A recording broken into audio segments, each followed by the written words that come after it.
오늘 우리에게 주신 하나님의 말씀은 구약성경 호세아서 3장 1절부터 5절까지 말씀입니다. 허락하신 말씀을 봉독하겠습니다.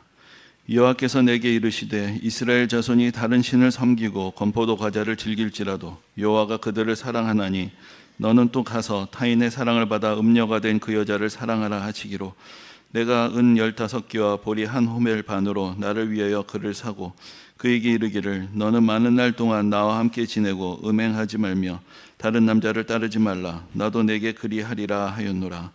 이스라엘 자손들이 많은 날 동안 왕도 없고 지도자도 없고 제사도 없고 주상도 없고 에봇도 없고 드라빔도 없이 지내다가 그 후에 이스라엘 자손이 돌아와서 그들의 하나님 여호와와 그들의 왕 다윗을 찾고 마지막 날에는 여호와를 경외함으로 여호와와 그의 은총으로 나아가리라.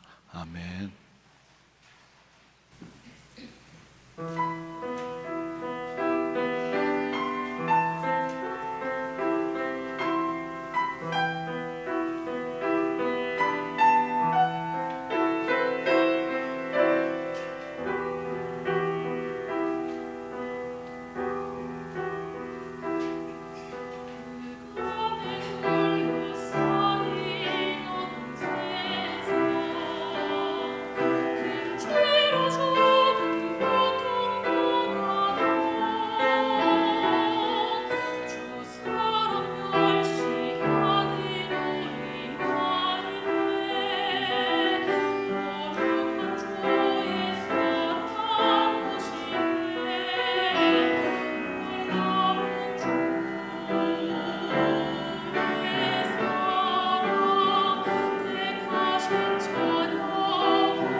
이제 한 해가 점점 저물어 가고 있습니다. 우리가 12월 달이 되면은 자연스럽게 지나온 시간들을 돌이켜 보게 됩니다.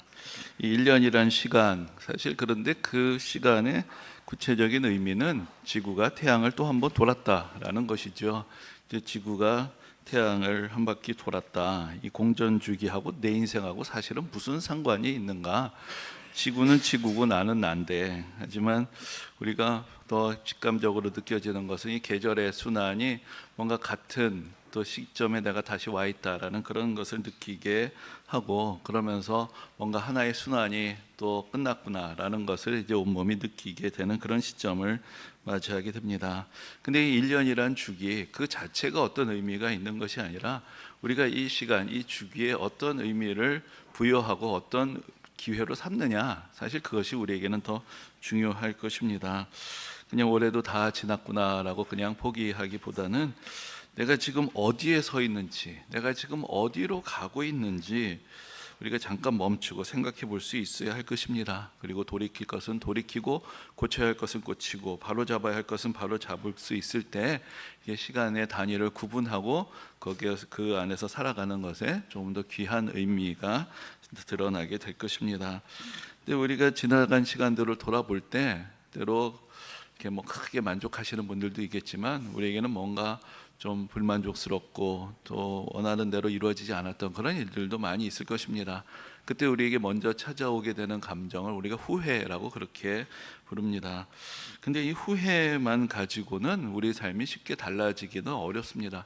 조금 더 깊이 생각할 수 있을 때 우리가 그것을 반성이라고 하죠. 왜 이런 일들이 벌어졌는가? 왜 나는 그렇게 하였는가? 왜 그렇게 하지 못했는가? 우리가 그런 부분들까지 조금 더 깊게 생각할 수 있을 때, 그때 우리의 삶은 조금 더 변화할 수 있는 그런 가능성들을 얻게 될 것입니다. 그러나 우리가 깊게 우리 삶을 정직하게 성찰하고 반성해 보아도 그것이 다시 우리 삶을 새롭게 하는 데까지 이르는 데는 또 다른 장벽들이 있습니다.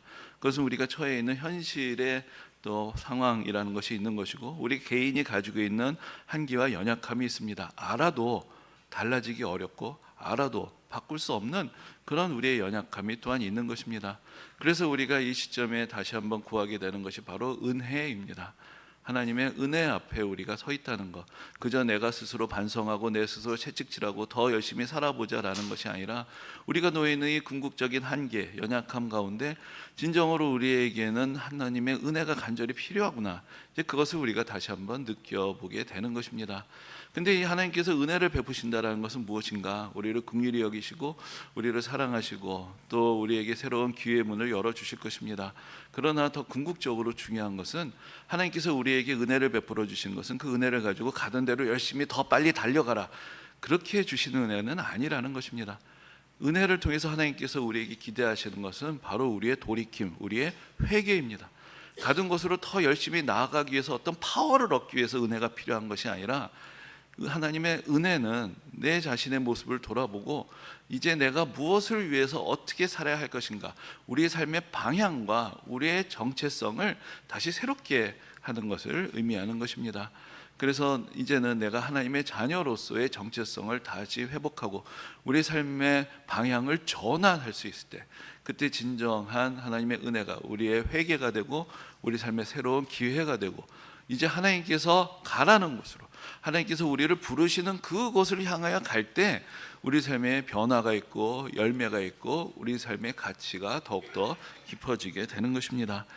우리가 이제 한 해를 이렇게 정리하는 이제 뜻깊은 시간에 우리가 같이 나누게 되는 말씀은 바로 소선지서입니다. 그래서 우리가 올해 구약 성경을 쭉 같이 살펴보게 되었는데 드디어 이제 여기까지 왔습니다. 그래서 우리가 그동안 앞에서 이사야, 예레미야, 에스겔, 다니엘, 이제 대선지서라고 부르는 책들을 쭉 정리를 했고, 이제 소선지서 12권이 남아 있습니다.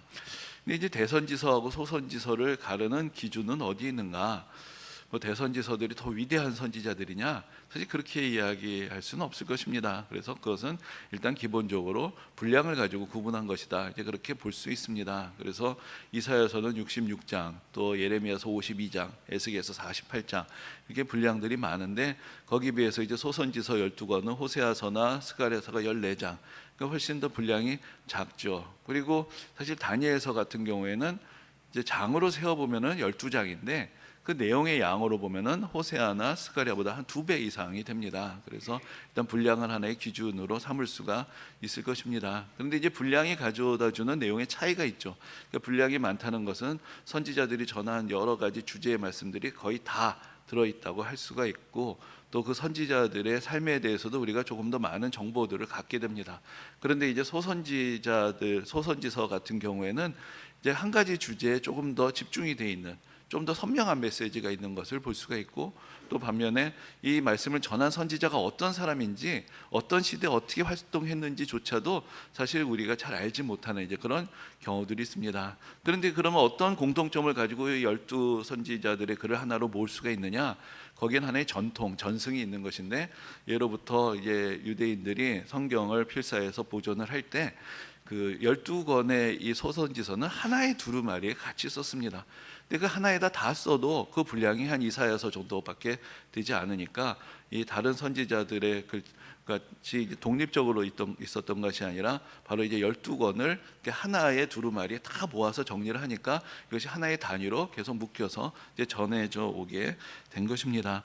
그래서 이제 12권이 남았는데 오늘까지 이제 3주가 남았죠. 그러니까 한 주에 몇 권씩 해야 될까요? 4권씩 정리를 하면은 되겠죠. 그런데 그 정리를 할 때 순서대로 해도 되는데, 조금 더 우리가 이해를 돕기 위해서 이 선지자들이 활동했던 시기와 또 예언의 대상을 중심으로 한 3그룹으로 나누어 보려고 합니다. 그래서 이제 오늘 같이 좀 정리해 보는 것은 호세아, 아모스, 그리고 요나, 나훔, 이 4권의 책을 좀 정리를 해 보려고 합니다. 그러니까 이 4권의 책에는 좀 공통점이 있는데, 호세아는 북이스라엘 출신의 선지자였고, 아모스는 북이스라엘에 가서 말씀을 전한 사람이었고, 요나도 북이스라엘 출신으로서 니느웨라는 아수르의 성읍에 가서 말씀을 전한 사람이었고, 마지막으로 나훔은 또한 아수르의 수도 니느웨를 향한 하나님의 말씀을 담고 있기 때문에 이 4권의 책은 북이스라엘과 이방 나라 니느웨를 향한 하나님의 말씀이다라는 이제 그런 의미에서 이제 공통점을 찾을 수가 있습니다. 근데 이제 이 선지자들이 활동을 하게 되었던 시기, 특별히 호세아, 아모스, 요나는 이제 같은 시대, 거의 같은 시대를 살았던 사람들입니다. 그럼 이 시대가 어느 시대냐? 이 시대를 우리가 주전 8세기, 기원전 8세기, 그러니까 지금부터 약 800년 전 어간에 활동했던 그런 사람, 지금부터가 아니죠. 지금 기원전 800년 전, 그러니까 지금으로 보면은 거의 2800, 900년 전에 활동했던 이제 그런 선지자들이라고 할 수가 있습니다. 근데 이제 이 시기가 이 성경의 역사에서 매우 중요한데, 이때부터 이제 우리가 문서 선지자라고 부르는 선지자들이 등장을 해서 활동하기 시작합니다.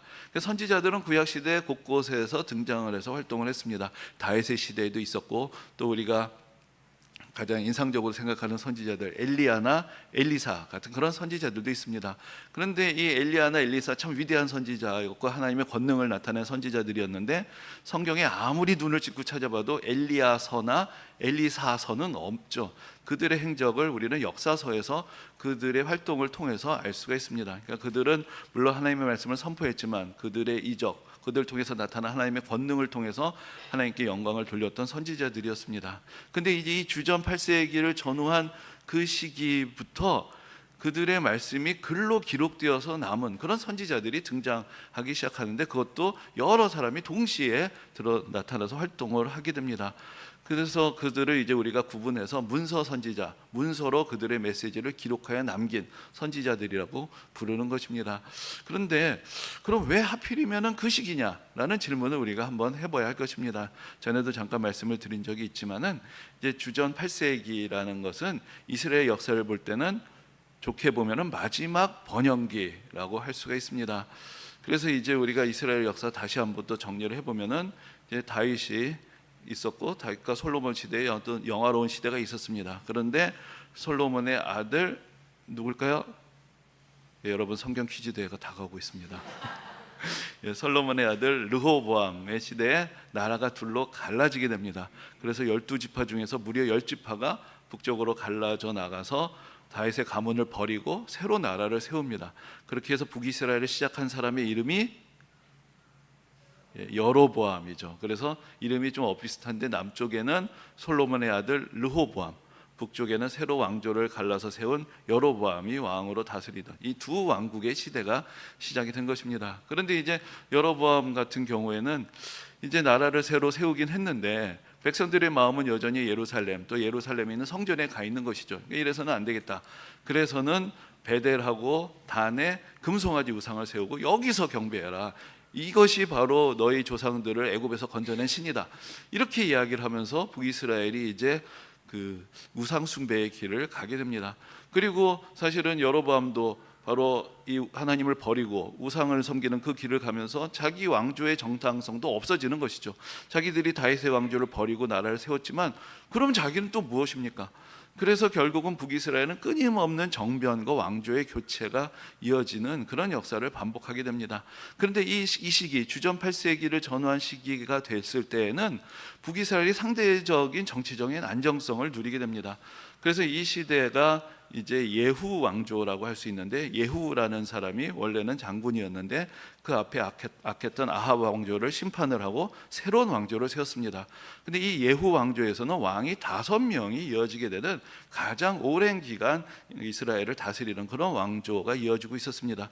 그 전에는 1명, 2명 그냥 바로 정변이 일어나고 왕조가 교체되곤 했는데, 이제는 그 앞에 아합 왕조가 4명, 그 예후 왕조가 5명. 그러니까 이 시기가 되면은 상대적으로는 정치적으로 안정이 되고, 그러면서 그만큼 나라가 더 번성을 하게 되는 것입니다. 그래서 이렇게 그런 어떤 겉으로 보기에는 안정적이고 번영을 하는 것 같았지만, 그러나 안팎으로는 여러 문제들의 싹이 사실 자라나고 있었던 그런 때였습니다. 겉으로는 번영을 합니다. 더 부유해진 것 같습니다. 그런데 그것이 백성들에게 골고루 나눠지진 않고, 부자들은 더 부유해지고 가난한 사람들은 이 부자들의 탐욕 때문에 더 크게 고통당하는 그런 시대가 되어버린 것이고, 재판관들도 돈만 밝히고 뇌물을 받고 정의를 굽어뜨리게 되고 사회적인 정의가 무너지게 되는 그러한 위기가 남쪽은 남쪽대로 북쪽은 북쪽대로 이어지고 있었던 것입니다. 바로 남쪽은 계속해서 예루살렘에 성전이 있었고, 남왕국에서는 다윗의 왕조가 계속 이어지고 있었습니다.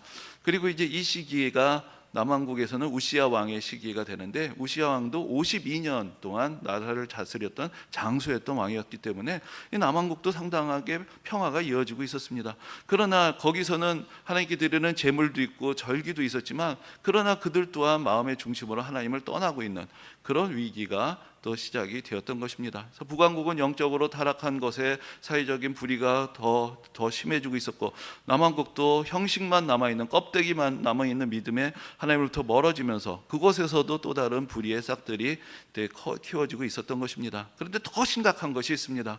바로 저 동쪽에서 아수르라는 그 당시 중동에서 최초로 등장하는 대제국이 팽창을 하고 있었습니다.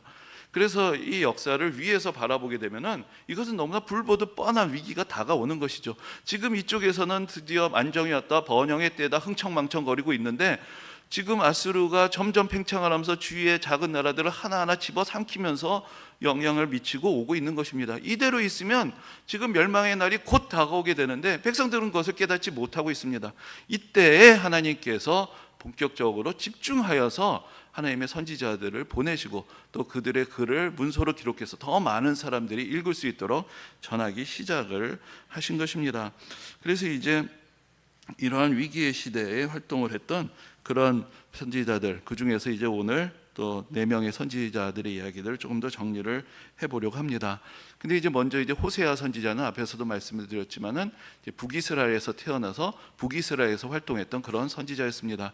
근데 호세아 선지자에 대해서는 우리가 오늘 조금 더 살펴보려고 하는데, 그에게 있어서 가장 인상적인 것은 바로 일종의 이스라엘 백성들과 하나님의 관계를 영적인 간음의 상태로 보는 것이고, 그래서 바로 사랑하는 사람을 떠나고 배신하고 버린 그런 여인의 모습으로 하나님의 백성들을 비춰서 보여주고 있습니다. 근데 그것은 비유적인 말씀으로만 나타나는 것이 아니라 호세아가 직접 삶으로 그것을 경험하고 또 말씀을 선포하게 하시는데, 그러면서 그 하나님을 버리고 떠난 백성들을 하나님께서 여전히 사랑하신다라는 것을 전하고 그들이 다시 돌아올 것을 전하는 이제 그런 메시지를 전했던 사람으로 이제 호세아 선지자의 글을 우리가 보게 됩니다.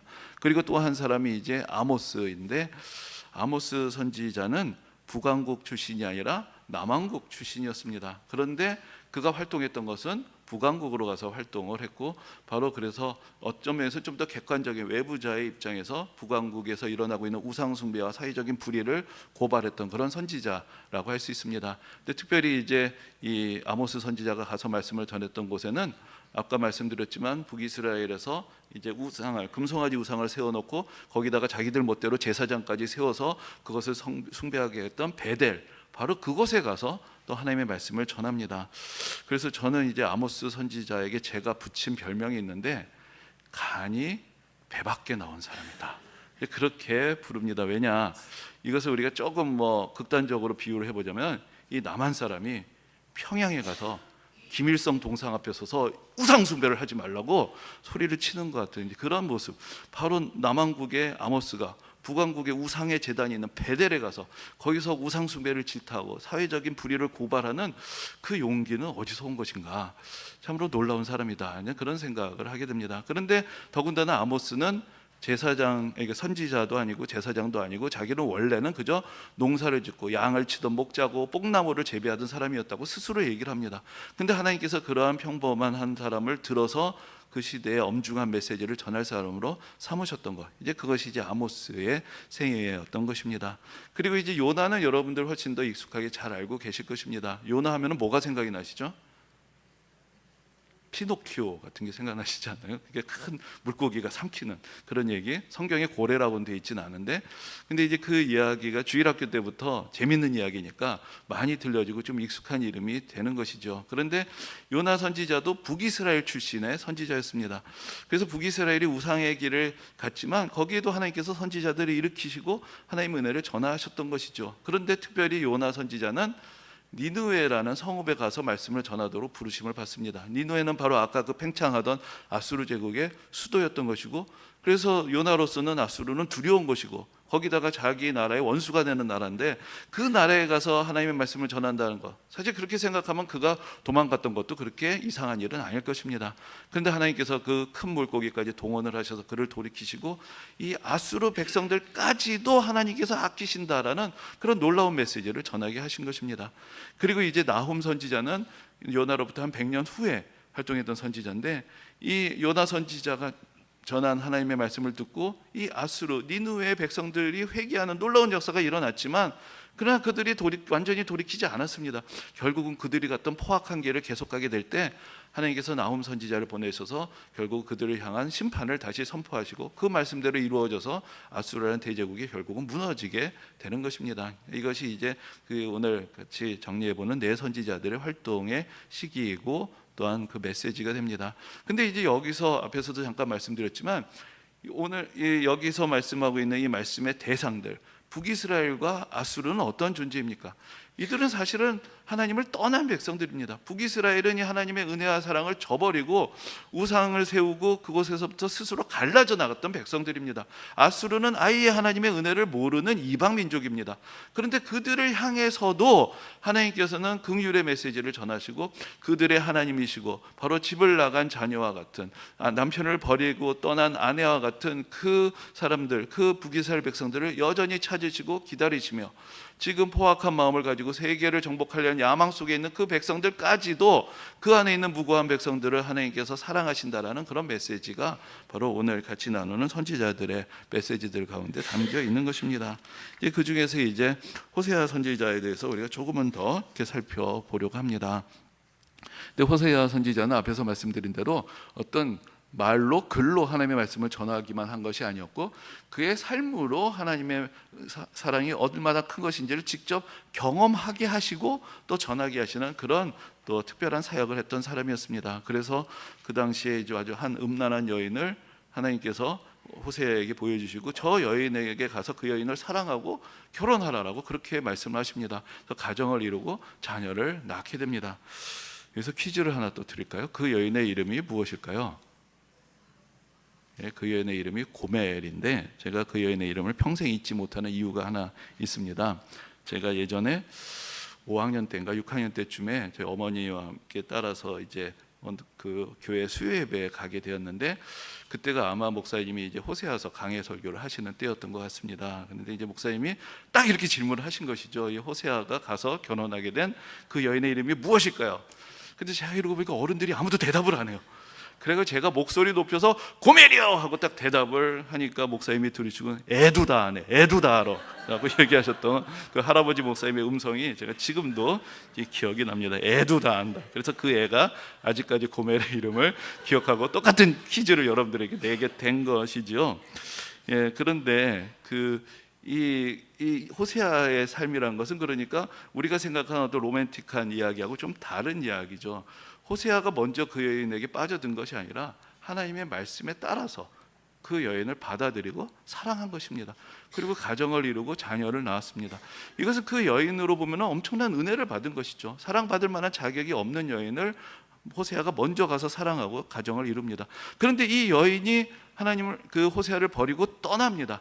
그래서 오늘 우리가 봉독해드린 말씀은 바로 이 그 다음 이야기가 되는 것인데, 그래서 3장 1절에서 하나님께서 이렇게 말씀하십니다. 여호와께서 내게 이르시되 너는 또 가서 다른 남자의 사랑을 받으며 간음하는 여인을 사랑하라. 너는 또 가서, 원래도 사랑받을 만한 자격이 없는 여인이었는데 그 여인을 찾아가서 그 여인을 사랑하고 가정을 이루었습니다. 근데 그 여인이 호세아를 버리고 떠납니다. 그런데 말씀하시는 것이죠. 또 가라. 여기 이제 하나님의 사랑에 대한 경험이 있는 것입니다. 하나님께서 하나님의 사랑을 받을 자격이 없는 이스라엘 백성들을 사랑하시고 애굽에서 건져내시고 은혜를 베풀어 주셨습니다. 그런데 이 백성이 하나님을 떠납니다. 열 지파가 나라를 따라 세우고 우상을 세우고 하나님의 말씀을 버립니다. 그런데 하나님이 호세아 선지자와 함께 또 가시는 것이죠. 또 가서 그들을 사랑한다라고 말씀을 하시는 것입니다. 여호와께서 그들을 사랑하시는 그 사랑을 가지고 너도 그 여인을 사랑하라 라고 말씀을 하시는 것입니다. 근데 이제 오늘 그 호세아서의 말씀을 보면은 그 여인의 상태가 그러면 또 다른 남자를 찾아가서 사랑하고 가정을 이루고 행복하게 살고 있었느냐? 그렇지 못했습니다. 진정한 사랑이 무엇인지를 알지 못하고 버린 여인이 결국 행복할 수가 없었던 것이죠. 그래서 그 결국은 벌어지는 일들은 무엇이었습니까? 성경에서 이렇게 표현합니다. 은 15세겔과 보리 한 호멜 반으로 그 여인을 사왔다. 그 여인은 팔려간 것이죠. 아마도 속임수를 당했을 수도 있고 종이 되었을 수도 있고 더 인생의 비참한 지경까지 내려가 있었던 그 사랑을 저버린 사람의 그 비참한 삶의 자리로 너 잘됐다 나를 버리더니 쌤통이다가 아니라 그를 다시 찾아서 값을 치르고 회복시키는 그런 사랑을 실제로 경험하게 하십니다. 그것이 얼마나 어려웠을까요? 그러나 호세아 선지자는 결국 하나님의 말씀대로 그 사랑을 실천하면서 이 백성을 향한 하나님의 마음이 어떠한 것인지를 깨닫게 되고 그것을 바로 선포하고 글로 남기며 하나님의 말씀을 전하는 그런 역사를 베풀었던 것입니다. 이 호세아서의 11장에 보면은 하나님께서 11장 8절에서 이렇게까지 말씀을 하십니다. 내가 어찌 너를 포기하겠느냐? 에브라임아 내가 어찌 너를 버리겠느냐? 이스라엘아 내가 어찌 너를 아드마같이 두겠느냐? 어찌 너를 스보임같이 두겠느냐? 내 마음이 내 속에서 돌이켜 나의 긍휼이 온전히 불붙듯 하도다. 하나님을 버린 이 백성들을 향해서 하나님의 긍휼이 저대로 가면 망한단 말이죠. 지금 아수르가 크게 번성하고 있고 하나님께서 보시기에 이대로 이 헛된 번역에 취해서 우상숭배에 빠져들어간 이 백성은 망하는 것이 불보듯 뻔한데 하나님께서는 결국 그것이 유쾌하지 않으셨던 것이죠. 나를 떠난 백성들 잘 됐다가 아니라 그들을 불쌍히 여기시는 그 긍휼이 불붙듯 하셔서 그들을 도리시키시기 위해서 이 선지자로 하여금 그 마음을 알게 하시고 그 마음을 전하게 하시는 그 하나님의 사랑이 바로 이 호세아서에 절절하게 담겨져 있는 것입니다. 앞에서 말씀드렸지만 이제 우리가 한 해를 돌아보는 시간이 되었습니다. 한 해가 저물어 갑니다.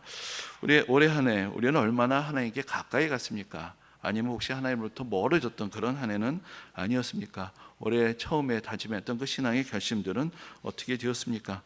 어쩌면 우리도 북왕국처럼 또 고멜처럼 하나님의 품에서부터 멀어진 그런 한 해를 보냈을지도 모르겠습니다.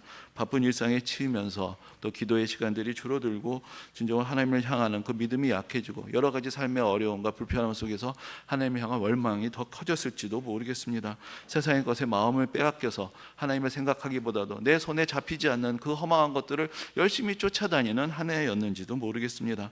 그래서 우리 마음의 한 구석이 하나님을 향하여 기쁘게 나아가지 못하고 때로는 불편하고 뭔가 떳떳하지 못할 수도 있습니다. 그러나 오늘 본문이 우리에게 말씀해 주는 것이 있습니다. 하나님께서는 우리를 먼저 찾아오셨다는 것입니다. 또 가서 사랑하시는 그 사랑을 우리에게 보여주신다는 것입니다. 떠난 아내를 값을 주고 다시 데려오게 하시는 그 하나님, 그 하나님이 우리를 다시 찾아오시는 것입니다. 우리가 하나님을 떠났을지라도, 우리가 하나님을 잊었을지라도, 우리가 우리 자신을 포기했을지라도 하나님께서는 우리를 떠나지 않으시고 우리를 잊지 않으시고 우리를 포기하지 않으십니다. 오늘도 우리를 찾아오시고 우리를 부르시고 우리가 돌아오기를 원하시고 우리의 삶을 다시 회복하시기를 원하시는 것입니다. 로마서 5장 8절에서도 사도 바울이 우리에게 이렇게 가르쳐 줍니다. 우리가 아직 죄인 되었을 때 그리스도께서 우리를 위하여 죽으심으로 하나님께서 우리에 대한 자기의 사랑을 확증하셨느니라. 여러분, 탕자의 이야기도 참으로 아름답고 제가 아주 사랑하는 이야기입니다. 근데 탕자는 그래도 돌아와서 아버지를 만났습니다. 그런데 이 고멜은 돌아갈 생각도 하지 못했습니다. 그 비참한 지경에 빠져서 벗어나지 못하고 있었지만 하나님께서 호세아를 보내셔서 먼저 찾아가게 하십니다. 우리가 돌이킬 줄도 알지 못하고 우리 삶에 얽매여 있을 때 하나님께서 먼저 우리를 찾아오시고, 우리가 예수 그리스도가 누군지도 알지 못하고 죄악의 길 가운데 하나님을 알지 못하는 삶을 살아가고 있을 때 하나님의 아들은 먼저 이 땅에 오셔서 우리를 향하신 하나님의 사랑을 먼저 우리에게 보여주셨던 것입니다. 내가 어찌 너를 포기하겠느냐, 그 간절한 사랑으로 하나님께서는 오늘도 우리를 부르십니다. 우리가 대림절 기간 이제 한 주, 두 주, 세 주, 이제 다음 주까지 네 주를 보내고 성탄절을 맞이하게 됩니다. 이 계절은 바로 이 땅에 오셨던 예수 그리스도, 그분의 사랑, 우리를 먼저 사랑하신 그 사랑을 우리가 다시 한번 기억하는 그런 절기가 될 것입니다. 호세아가 고멜에게 말한 것처럼 하나님께서도 우리에게 말씀하십니다. 나와 함께 지내자. 나도 내게 그러하리라. 이전에는 우리가 하나님을 떠났을지라도 이제는 내 곁으로 돌아오고 나와 함께 지내고 나도 너와 함께 지내길 원한다. 하나님께서 우리를 사랑하시는 그 사랑의 음성을 오늘 우리에게 또한 다시 들려주십니다. 이제 우리에게 필요한 것은 다시 이해하고 응답하는 것일 것입니다. 우리를 다시 부르시고 다시 찾으신 하나님의 부르심 앞에 오늘도 이해하고 응답하며 우리를 향하신 그 하나님의 사랑을 다시 누리고 우리 삶의 자리를 회복하고 우리에게 주시는 새로운 믿음의 길을 함께 가는 그런 은혜와 축복이 모든 성도님들에게 함께 하시기를 주님의 이름으로 축원합니다.